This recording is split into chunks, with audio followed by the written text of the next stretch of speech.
शासन के अंग में व्यवस्थापिका के संदर्भ में चर्चा हुई थी, जिसमें एक सदनी और द्विसदनी इस पर बातचीत हुई थी। आज हम बातचीत करेंगे, आपसे चर्चा करेंगे व्यवस्थापिका के कार्य। व्यवस्थापिका के कार्य में पहला पॉइंट है कानून निर्माण संबंधी कार्य। कानून निर्माण संबंधी कार्य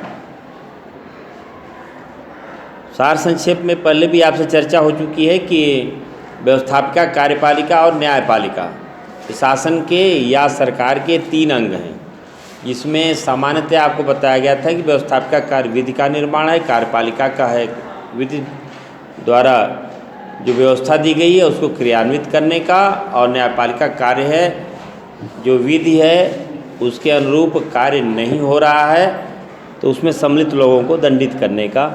ये सामान्य बातें पहले भी बताई जा चुकी हैं। यहाँ पर हम केवल व्यवस्थापिका के कार्य की चर्चा करेंगे, जिसमें कानून निर्माण संबंधी कार्य, कानून कहें या हम विधि कहें या नियम कहें, ये सब एक ही है।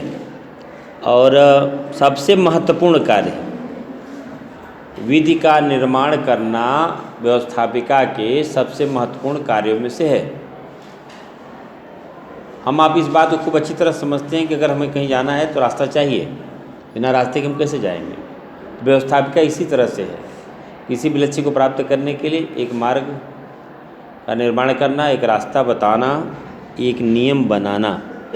और प्रमुख पहले भी चर्चा हो चुकी है कि देश जो प्रमुख कार्य है, देश में शांति और सुरक्षा को बनाए रखना, इसके लिए हमें समय समय पर जो पहले के बने हुए कानून हैं उसमें संशोधन करना या नए कानून बनाना। ठीक है ना। यह कार्य है व्यवस्थापिका का, कानून निर्माण संबंधी कार्य। इसमें कानून निर्माण में 3 बातें हो सकती हैं।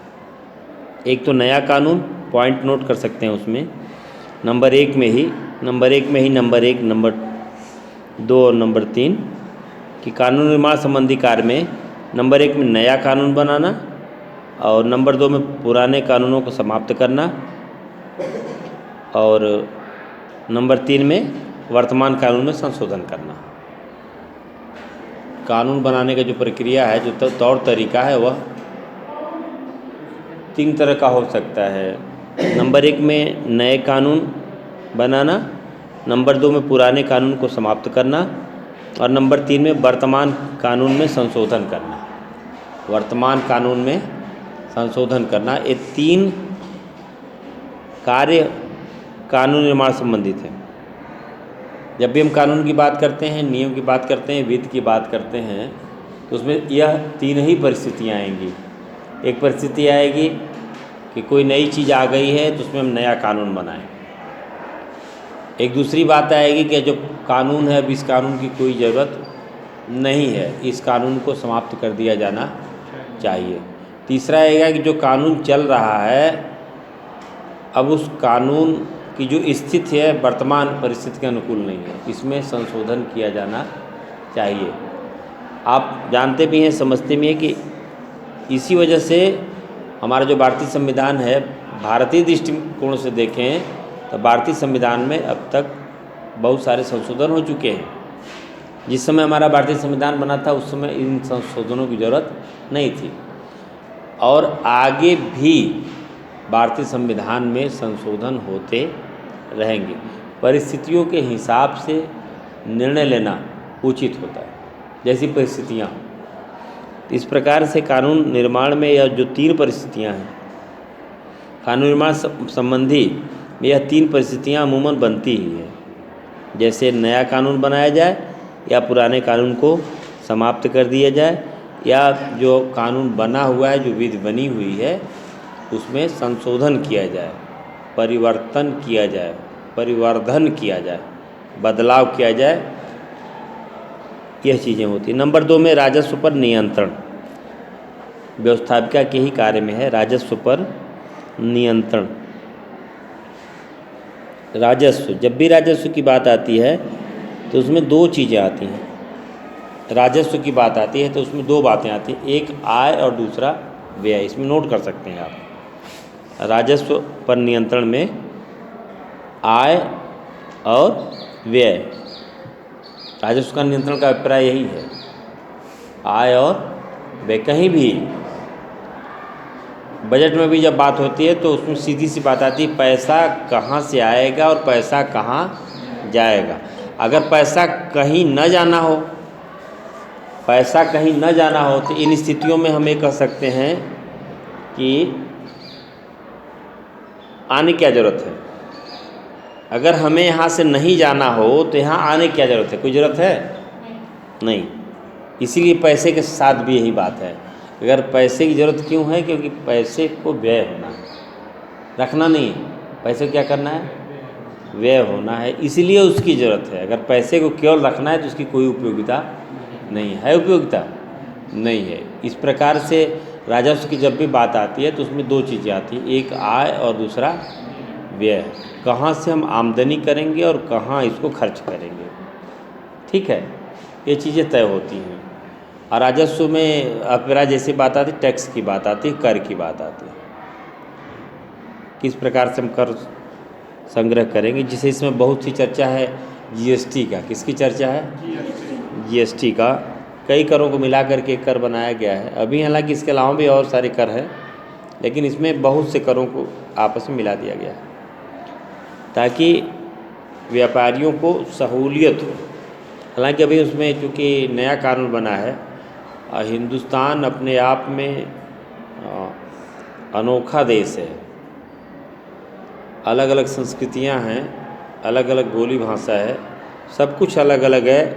इसके बावजूद भी एक सूत्र में बंधा हुआ है। तो इसलिए जब कोई कानून बनता है तो पूरे हिंदुस्तान में उसको क्रियान्वित करने में असुविधा आती ही है और आएगी भी, और आना स्वाभाविक भी है। और आना स्वाभाविक ही, इसलिए आना उचित भी है ना। जो चीज़ स्वाभाविक है वह उचित है, उसको आप अनुचित मान लेंगे तो तनाव में हो जाएगा। वजह, दिल्ली की परिस्थिति कुछ और है और ओबरा और लखनऊ की परिस्थिति कुछ और है। तो एक ही नियम जब बनेगा तो स्वाभाविक है कि कुछ जगह के लोग उसको आसानी से स्वीकार कर लेंगे, कुछ लोगों को असुविधा होगी, कुछ लोगों को बहुत सारी असुविधाएं होंगी। तो जब प्रॉब्लम आती, समस्या आती, तो उसका उसी तरह से हल या उसका समाधान किया जाता है। तो ये है राजस्व आपका। और आय और व्यय, इसके अलावा जो नए कर लगाए जाते हैं, जीएसटी में भी क्या हुआ, पूरे हिंदुस्तान के जितने प्रांत हैं उन लोगों से विचार विमर्श करने के बाद यह टैक्स लाया गया, यह कर लाया गया। अधिकांश प्रांतीय सरकारों से सहमति बनाने के बाद, ताकि इसको आसानी से पूरे देश में क्रियान्वित किया जा सके। कुछ इसी प्रकार से यह नियम बनाने का कार्य किसका है, राजस्व कैसे आएगा और कहाँ खर्च होगा, आय कैसे होगी, व्यय कैसा होगा, यह नियम कौन बनाएगा, व्यवस्थापिका। कौन बनाएगा, व्यवस्थापिका। इस प्रकार से राजस्व पर भी व्यवस्थापिका अपना नियंत्रण रखती है, कहाँ से धन आएगा और धन कहाँ खर्च होगा। और व्यवस्थापिका स्वीकृति देती है, अनुमति देती है, परमिशन देती है, उसके बाद ही कार्यपालिका उसको खर्च करती है, ठीक है। जैसे मान लीजिए उदाहरण के तौर पर कुछ धनराशि आवंटित होती है, नियत होती है कि इतना धन पेयजल पे खर्च होगा, ठीक है, इतना धन सड़क निर्माण पे खर्च होगा, इतना धन नहरों, सिंचाई के बंदोबस्त, सिंचाई की व्यवस्था में खर्च होगा, इतना दवा इलाज उपचार पर खर्च होगा। उसका बजट अलॉट हो गया, आवंटित हो गया, उस बजट में ही वह कार्य किए जाएंगे। बात समझ में आ रही है ना। ऐसा नहीं है कि पता लगा पेयजल वाला उठा करके डाल दिए सड़क में, सड़क वाला स्वास्थ्य शिक्षा में डाल दिए, ऐसा नहीं है। और आपात के लिए एक अलग से कोष होता है, जैसे प्रधानमंत्री राहत कोष है, मुख्यमंत्री राहत कोष है, इस तरह के विभिन्न कोष बने हुए हैं जो आपातकाल के लिए, सूखा आ जाए, बाढ़ आ जाए या कोई बहुत बड़ी आपदा आ जाए तो उसके लिए भी कुछ धनराशि पहले से सुरक्षित रखी जाती है आपातकाल के लिए। लेकिन इन मदों से पैसा उन मदों में हस्तांतरित नहीं किया जाता। क्यों नहीं किया जाता? कि अगर ऐसा करेंगे तो वह व्यवस्था फेल कर जाएगी। इमरजेंसी आपातकाल की स्थिति अलग है। विषम परिस्थिति आ गई, कब हमारे पास कोई और रास्ता नहीं बचा, तो इन परिस्थितियों में हम क्या करेंगे कि वह धन दूसरे मद में लगा सकते हैं, लेकिन व्यवस्थापिका से परमिशन ले करके ही। ठीक है ना? अब जैसे क्या होता है कि जितने पद रिक्त हैं उन्हीं पदों के अगेंस्ट, उन्हीं पदों के विपरीत ही नियुक्तियाँ होंगी, या कह सकते हो सापेक्ष, उन्हीं पदों के सापेक्ष ही नियुक्तियाँ होंगी। जैसे अगर 100 लोग सेवानिवृत्त हो गए, वह पद पहले से है, तो उन्हीं 100 पदों पर नियुक्ति होगी। ऐसा नहीं है कि मनमाने तरीके से उस पर 150 लोगों की नियुक्ति कर देंगे, ऐसा नहीं। क्यों? क्योंकि उतना ही बजट एलाट है कि 100 लोग तैनात होंगे तो उनको इतना वेतन देना होगा, पहले से व्यवस्थापिका ने उतना धन कर रखा है, इसलिए उसी के क्रम में ही लोगों को सर्विस दी जाएगी। नए पदों का सृजन नहीं किया जाएगा, जो पुराने पद में भरे जाएंगे। नए पदों का अगर सृजन करना है तो व्यवस्थापिका से पहले वह नियम बनेगा। बात समझ में आ रही है ना? यही चीज़ है। अब आगे देखिए, कार्यपालिका पर नियंत्रण, तीसरा जो प्रमुख कार्य है, कार्यपालिका पर नियंत्रण।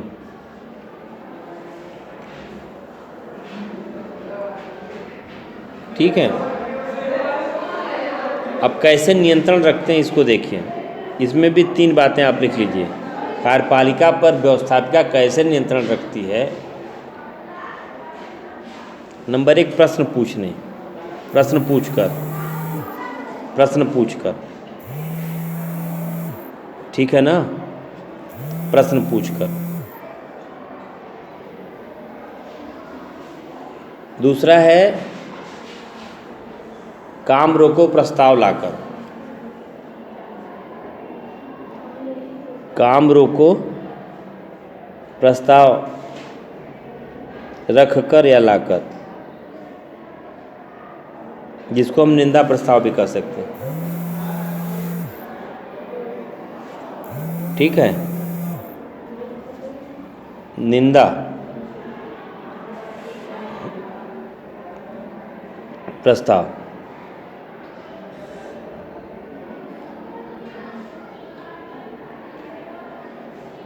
कार्यपालिका पर नियंत्रण रखने का यह कार्य व्यवस्थापिका का है कि वो सदन में प्रश्न पूछ सकती है कि यह जो धन आवंटित हुआ था, इस धन को आपने किस आधार पर दूसरे मद में खर्च किया, आपने किससे परमिशन लिया। अब आपको भविष्य में जिस मद में आपने धन खर्च किया है उस मद में आपको धन नहीं दिया जाएगा।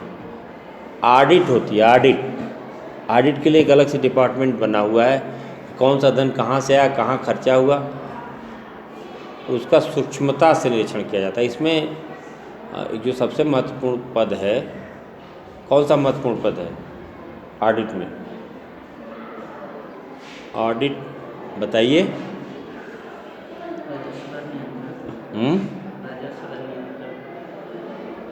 महालेखा परीक्षक, अलग से नोट कर लो, महालेखा परीक्षक।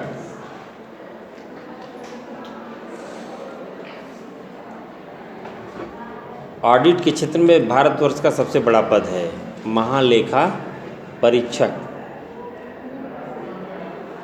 भारतवर्ष के किसी भी संस्थान का कभी भी ये ऑडिट कर सकते हैं, निरीक्षण कर सकते हैं और लोगों को बताना पड़ेगा।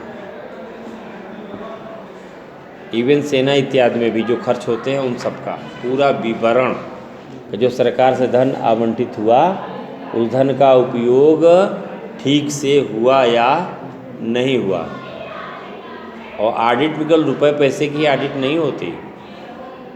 अगर मान लो कि विद्यालय आपका शिक्षा निकेतन है, इसकी ऑडिट करनी होगी तो इसमें यहाँ तक ऑडिट होगी कि कितनी कुर्सी है, कितने मेज हैं, कितने बेंच हैं, और उन कुर्सी मेज और बेंच की स्थिति कैसी है, कितने पंखे हैं, कितने बल्ब हैं, ठीक है, और इस कमरे का आकार कितना है, कितनी खिड़कियां हैं, एक एक चीज़ की ऑडिट होती है, उसका ब्यौरा बनता है ना।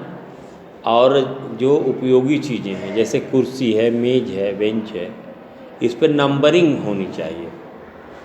ठीक है, नंबरिंग की जाती है, कोडिंग की जाती है, ताकि वह वहीं से बैठे बैठे एक ही ऑफिस में उसको बता देंगे कि कमरा नंबर 1 में जो कुर्सी है उसकी कोडिंग यह है, और यह कुर्सी अगर यहाँ से निकल के कहीं और चली गई तो बता देंगे कि यह कुर्सी कमरा नंबर 1 की ही है।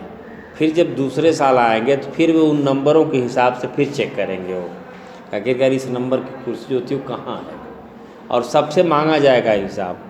तो मान लीजिए कि कमरा नंबर 1 की कुर्सी कमरा नंबर अगर 2 में चली गई है तो 2 नंबर वाला रिपोर्ट करेगा कि मेरे कमरे में जो कुर्सी है वह इस नंबर की है, ठीक है। उसको भले ध्यान न हो कि यह कुर्सी कमरा नंबर 1 से आई है, लेकिन ऑडिट में बात पकड़ में आ जाएगी कि इस नंबर की कुर्सी कमरा नंबर 1 की है जो आज कमरा नंबर 2 में है। तो आखिरकार कमरा नंबर 1 से 2 में क्यों आई, क्या इस पर किसी से परमिशन ली गई? एक व्यवस्था की बात बता रहा हूँ, आप समझ सकते हो। और नियम संगत अगर यह चीज़ें हैं कि नहीं, कोई आयोजन हुआ था, कार्यक्रम हुआ था, उसी दौरान यहाँ आ गई, तो फिर उनसे पूछा जाएगा फिर वापस क्यों नहीं गई। तो ये कह सकते हैं कि यह चूक है, दोबारा ऐसा नहीं होगा, ठीक है, भविष्य में आप इसका ख्याल रखेंगे, उनको वार्निंग दे करके छोड़ दिया जाएगा। लेकिन मान लो कि एक कमरा नंबर 1 की कुर्सी पूरा सर्च कर लिया गया और कहीं नहीं मिली, वो कुर्सी गायब मिली, क्या हुई? गायब मिली। तो वो जो इस कमरे की जिम्मेदारी जिसके ऊपर होगी, जो ताला खोलता होगा, बंद करता होगा, उसके ऊपर वो जिम्मेदारी तय होगी, और उससे रिकवरी भी हो सकती है, या उसके खिलाफ कार्रवाई भी हो सकती है। या यह भी बताया जा सकता है कि बहुत पुरानी कुर्सी हो गई थी, टूट गई तो कहाँ है, टूटने के बाद भी दिखाओ, रिपोर्ट लगेगी उसकी। सरकारी संस्थानों में हालांकि इतना नहीं होता कि टूटी हुई चीज़ का रिपोर्ट लगाए, लेकिन प्राइवेट संस्थानों में इसकी भी ऑडिट होती है कि कोई चीज़ अगर ख़राब हो गई, कोई मशीन है ख़राब है, तो उसका टूटा फूटा हिस्सा तो होगा, दिखाओ उसको, एकदम गायब तो नहीं हो जाएगा। कोई चीज़ अगर ख़राब हो गई तो भी होगी। यह इस प्रकार से नियंत्रण रखने का काम ऑडिट डिपार्टमेंट करता है, लेखा डिपार्टमेंट करता है। इसीलिए कॉमर्स विंग का या जो वाणिज्य संकाय का व्यक्ति है, मेहनत से पढ़े तो वह महालेखा परीक्षक तक भी जा सकता है, और उसकी तैनाती राष्ट्रपति करता है, और उसको आसानी से हटाया भी नहीं जा सकता। जैसे भारत सरकार का मुख्य चुनाव आयुक्त है, या अटॉर्नी जनरल है आपका, महाधिवक्ता, या फिर महालेखा परीक्षक, के सीधे भारत सरकार के लिए काम करते हैं और उनके लिए जिम्मेदार है। इनके ऊपर किसी प्रकार कोई प्रतिबंध नहीं है कि आप इस संस्थान में नहीं जाओगे या वहाँ नहीं जाओगे। जैसे CBI है, ठीक है, केंद्रीय जांच ब्यूरो, इसको भी प्रतिबंध नहीं है। इनके पास भी परमिशन होता है कि कभी भी किसी भी संस्था में कहीं भी जा सकते हैं। जैसे कोई रोकने की कोशिश करेगा तो अपना परिचय पत्र दिखाएंगे कि ये देखिए, और उनके परिचय पत्र पर पहले से ही लिखा रहता है। CBI का कोई ऑफिसर्स है और थर्मल परियोजना मंदिर जाकर चेक करना चाहता है, तो वह किसी से परमिशन लेने की जरूरत उसको नहीं है। वो सीधे गेट पे पहुँचेगा और अपना आइडेंटिटी कार्ड दिखाएगा। आइडेंटिटी कार्ड दिखाने के बाद उसकी सूचना जो CSF का उच्च अधिकारी है उसके पास चली जाएगी कि कोई CBI का ऑफिसर आया हुआ है, तो खुद उसको तुरंत परमिशन दे देगा कि आप जा सकते हैं, ठीक है ना। उस पर लिखा रहता है कि भारत सरकार के किसी भी संस्थान में किसी भी समय जाने की इन्हें अनुमति प्रदान की जाती है, ठीक है ना। हाँ, इतना जरूर है कि वे उसका सत्यापन कर लेते हैं कि यह व्यक्ति जो है वही है या कोई और तो नहीं है, या उनकी बात हो सकती है, उनको रोक नहीं सकते, थोड़ी देर के लिए उनको ठहरने के लिए बोल सकते हैं, ससम्मान के आप रुकिए, जो हमारी औपचारिकताएँ उसको हम पूरा कर लें। लेकिन वह उनसे कहते हैं कि नहीं, हम आपको अंदर नहीं जाने देंगे, ऐसा नहीं है। वो अपनी व्यवस्था लेके भी आते हैं, ये अधिकार पहले से है। तो इस प्रकार से यह जो विभिन्न नियम है, कार्यपालिका जो कार्य करने वाले लोग हैं उस पर जो विधि बनाने वाली संस्था है व्यवस्थापिका, वह इस प्रकार से नियंत्रण लगाती है प्रश्न पूछ करके। सदन में जब वो प्रश्न पूछेगी तो काम करने वाले भी वही लोग हैं, काम करने वाले भी वही लोग हैं। जैसे व्यवस्थापिका विधि निर्माण की प्रक्रिया में भी वही सिविल सेवा के अधिकारी हैं, ऑफिसर्स हैं जो लिखने पढ़ने का काम करते हैं, वही मंत्री हैं जो सुझाव देते हैं। उसी तरह से कार्यपालिका में भी वही लोग हैं, संबंधित विभाग का जो मंत्री है या उसके जो सहयोगी हैं, सिविल सेवा के जो ऑफिसर्स हैं वही उस काम को करते हैं। व्यवस्थापिका प्रश्न पूछ करके नियंत्रण लगाती है, वो पूछती है कि आखिरकार विधि द्वारा बनाया गया यह नियम, इसके अंतर्गत आपको यह कार्य करना था तो आपने इस काम को क्यों नहीं किया, और काम हुआ तो कितना हुआ। या यह भी पूछ सकती है कि आखिरकार अभी उसमें कितने धन की ज़रूरत है। ठीक है ना, स्टेप बाय स्टेप धन निर्गत होता है। बड़ी परियोजनाओं में एक साथ पूरा पूरा धन निर्गत नहीं होता, लेकिन उसमें इस बात का ख्याल रखा जाता है कि यह परियोजना लंबित न रहे, यह परियोजना पूरी हो जाए। जैसे मान लो कि कोई 500 करोड़ की परियोजना है तो प्रथम शिफ्ट में हो सकता है कि उसको 100 करोड़ रुपए दे दिए जाए और ये कहा जाए कि इतने का आप काम करो। वह जब धन आपका खर्च हो जाएगा, व्यय हो जाएगा, उतना काम हो जाएगा तो दूसरी भी किस्त आपको दे दी जाएगी। इस प्रकार से व्यवस्थापिका कार्यपालिका पर नियंत्रण रखती है। नंबर 4, न्यायिक कार्य। न्यायिक कार्य,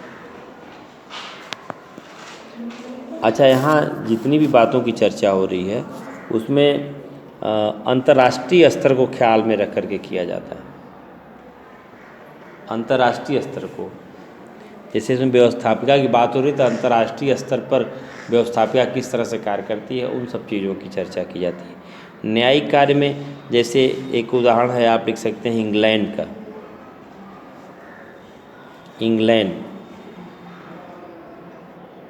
इंग्लैंड में नोट कर सकते हो, इंग्लैंड में संसद का उच्च सदन, इंग्लैंड में संसद का उच्च सदन, ब्रैकेट में लिखेंगे लॉर्ड सभा। इंग्लैंड के उच्च सदन को बोलते हैं लॉर्ड सभा। देश का सर्वोच्च न्यायालय भी होता है, देश का सर्वोच्च न्यायालय भी होता है। ठीक है ना, संसद का जो उच्च सदन है ब्रिटेन में, जिसको हम लॉर्ड सभा कहते हैं, वह देश का सर्वोच्च न्यायालय भी है। फ्रांस में देखिए, फ्रांस में काउंसिलिंग ऑफ रिपब्लिक,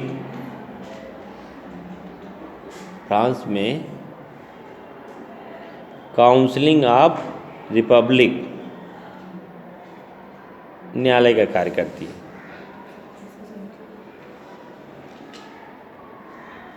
न्यायालय का कार्य करती है, न्यायालय का कार्य करती है जब वहाँ के राष्ट्रपति पर, जब वहाँ के राष्ट्रपति पर महाभियोग, जब वहाँ के राष्ट्रपति पर महाभियोग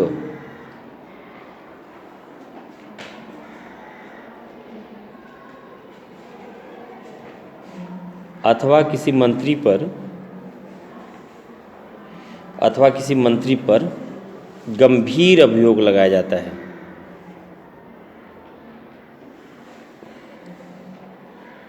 ठीक है ना, गंभीर अभियोग लगाया जाता है। अभियोग का अभिप्राय समझ रहे हैं ना, आरोप, अभियोग चलाया जाना, आरोप का अभिप्राय दोनों चीज़ हो सकती है। किसी व्यक्ति के ऊपर अगर कोई आरोप लगाया गया तो आरोप सही भी हो सकता है और वह आरोप गलत भी हो सकता है। जब किसी व्यक्ति के ऊपर आरोप लगाया जाता है तो वह उस समय अभियुक्त होता है। क्या होता है? अभियुक्त होता है, अपराधी नहीं होता, अपराधी नहीं होता। अभियुक्त का अभिप्राय है कि वह सही भी हो सकता है और गलत भी हो सकता है। ठीक है, और जांच करने के बाद सही पाया जाता है तो वह अपराधी नहीं है। जांच करने पर उसके ऊपर जो आरोप लगाया गया है वह सही साबित नहीं होता है तो वह अपराधी नहीं है, और जो आरोप लगाया गया वह सत्य साबित होता है तो वह अभियुक्त से वह फिर से सामान्य नागरिक हो जाएगा या अभियुक्त से वह अपराधी हो जाएगा। अर्थात जब जो कोई भी व्यक्ति अभियुक्त है या जिसके ऊपर आरोप लगा है वह अपराधी नहीं है। अपराधी वह तभी है जब उसके ऊपर लगाया गया आरोप सिद्ध हो जाए। ठीक है ना। ठीक इसी प्रकार से भारत और संयुक्त राज्य अमेरिका में, भारत और संयुक्त राज्य अमेरिका में भारत और संयुक्त राज्य अमेरिका में व्यवस्थापिका को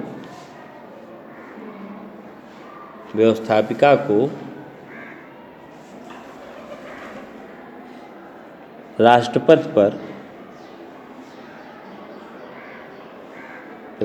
पर महाभियोग लगाने का अधिकार प्राप्त है। महाभियोग लगाने का अधिकार प्राप्त है। ठीक है। नंबर 5, जनमत का प्रतिनिधित्व।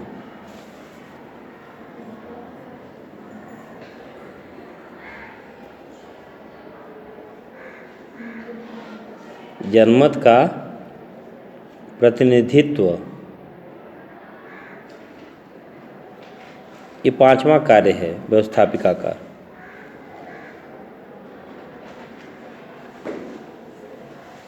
ठीक है ना, ये 5वां कार्य है कि जनमत का प्रतिनिधित्व। जनमत समझते हैं ना, जनता का मत, उसका प्रतिनिधित्व व्यवस्थापिका करती है। इसमें 2 बातें हैं प्रमुख रूप से, शासन की असफलता और दूसरा है जनता की तकलीफ। शासन की असफलता, इसी के अंतर्गत जनमत के प्रतिनिधित्व में व्यवस्थापिका किन बातों को उजागर करती है, किन बातों की चर्चा करती है, किन बातों को प्रस्तुत करती है, उसमें 2 प्रमुख चीज़ें हैं। एक यह कि शासन ने तो प्रयास किया परंतु उसे वह नहीं कर पाई, उसकी असफलताओं की चर्चा करता है। जनमत की बात हो रही है, जनमत का प्रतिनिधि, जनता का प्रतिनिधि नहीं, जनमत का प्रतिनिधित्व। जनता का प्रतिनिधि तो जनप्रतिनिधि हो गया, जनता का प्रतिनिधि तो जनप्रतिनिधि, जनता ने अपना प्रतिनिधि का चयन किया, वह जनप्रतिनिधि हो गया। और जनप्रतिनिधि ने जो कार्य किया उससे जो स्थितियां उत्पन्न हुई, या जो भाव उत्पन्न हुआ, या जो मत उत्पन्न हुआ, जो विचार पैदा हुआ, वो क्या हो गया? जनमत। ठीक है ना। एक क्या है? एक है प्रयास, हमने चयन करके किसी को अपना प्रतिनिधि बना लिया, यह जनता का प्रतिनिधि हो गया। और हमने प्रयास करके किसी को जनप्रतिनिधि बना लिया और उस जनप्रतिनिधि ने जो कार्य किए उसके एवज में, उसके बदले में, या उसके अनुरूप जो परिस्थितियां बनती हैं और उस पर जो लोगों का सोच डेवलप करती है, विचार जो बनता है या मत तैयार होता है, उसे हम जनमत कहते हैं। तो इन स्थितियों में शासन की असफलताओं और जनता के विभिन्न प्रकार की जो तकलीफ़ है, जो उनकी पीड़ा है, जो उनके दर्द है, उनको प्रस्तुत करता है। ठीक है ना। यह जनमत का प्रतिनिधित्व करती है। और इतना ही नहीं, वह जरूरत पड़ने पर ये जो व्यवस्थापिका के सदस्य हैं अविश्वास प्रस्ताव ला सकते हैं, प्रश्न पूछ सकते हैं, बजट में कटौती कर सकते हैं, है ना, या स्थगन प्रस्ताव, ये सब पेश करके जनता की समस्याओं की ओर सरकार का ध्यान आकर्षित कर सकते हैं। ठीक है ना। यह कार्यकर्ता कौन है? सत्ता पक्ष और विपक्ष। सदन में 2 तरह के लोग होते हैं।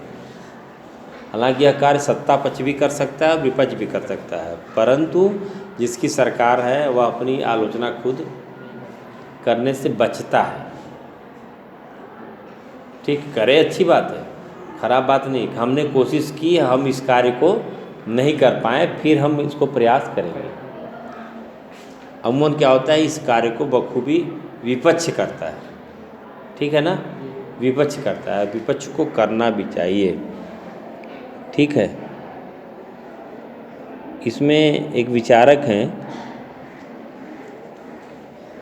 जेनिक्स।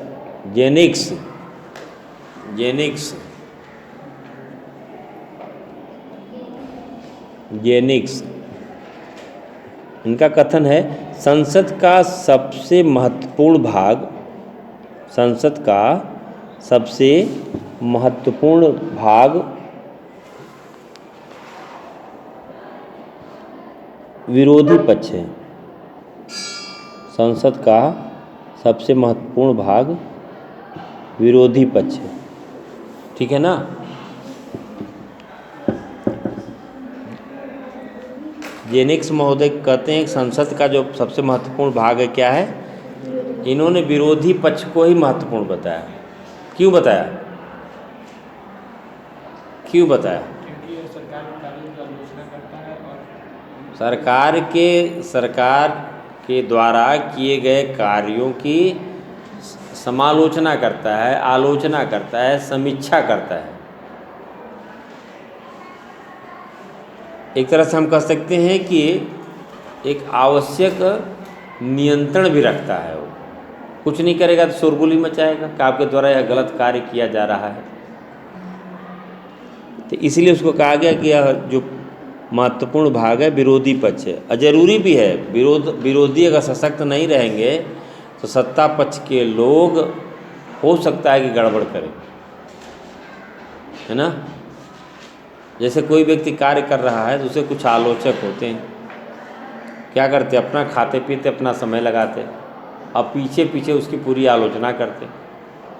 तो कभी कभी ऐसा भी हो जाता है या हो सकता है कोई चीज़ ध्यान में न चढ़ रही, छूट जा रही हो। जब विरोधी है तो क्या करता है, उन्हीं बातों को वह उठाता है जो बातें ध्यान से उसके छूट जाती हैं। तो जो सत्ता पक्ष का जो व्यक्ति है, जब विरोधी द्वारा वो बातें उठाई जाती है तो उसका भी समाधान वह कर देता है। ठीक है ना। यह रहा अंतर्राष्ट्रीय संबंधों की देखभाल। नंबर 6 में अंतर्राष्ट्रीय संबंधों की देखभाल।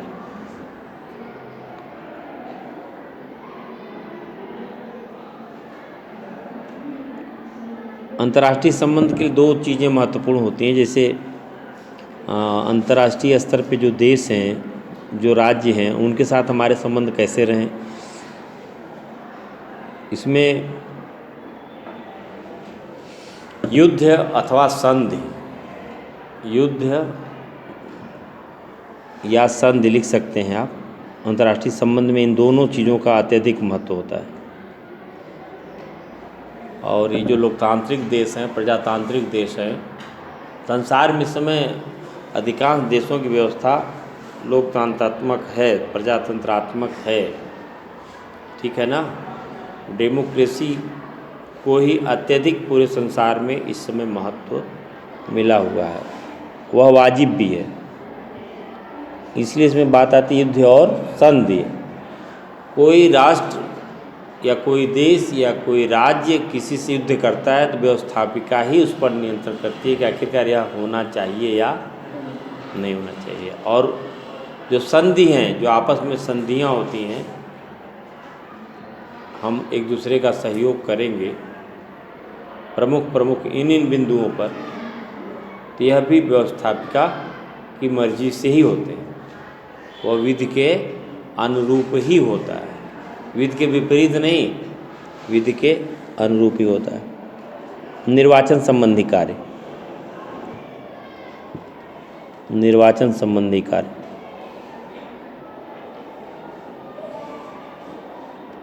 निर्वाचन संबंधी कार्य में निर्वाचन का अभिप्राय चुनाव से है। तो हम भारत की चर्चा करेंगे। इसमें स्विट्जरलैंड में वहाँ की संसद, मंत्रिपरिषद, स्विट्जरलैंड में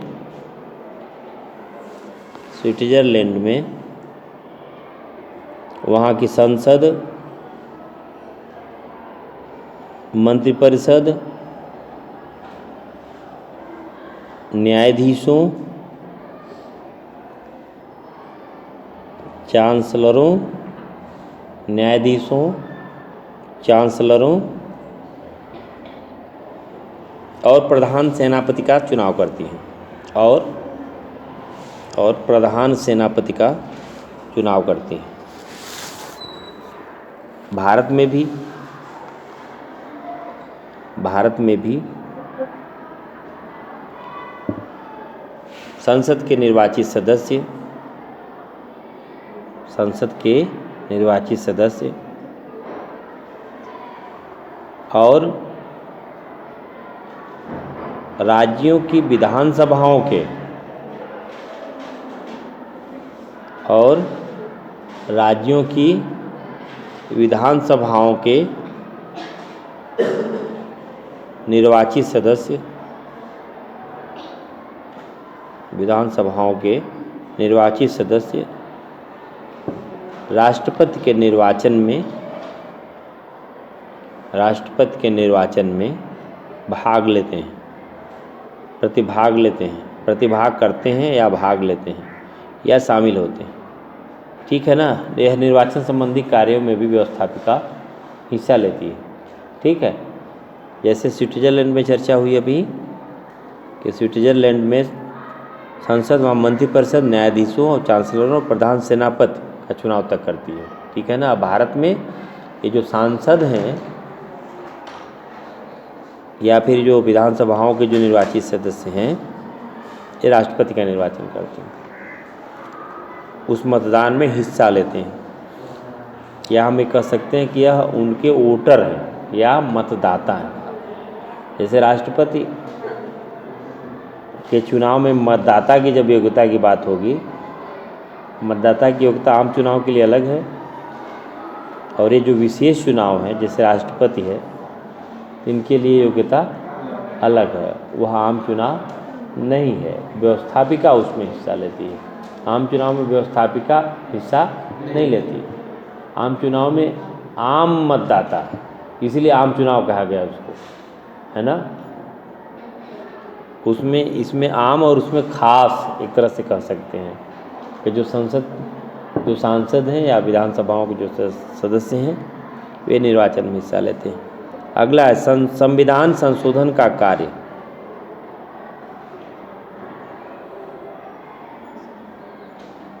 संविधान संशोधन का कार्य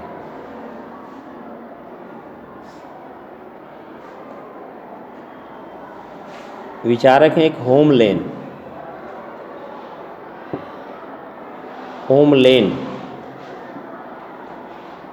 उन्होंने इंग्लैंड की संसद के संदर्भ में लिखा है।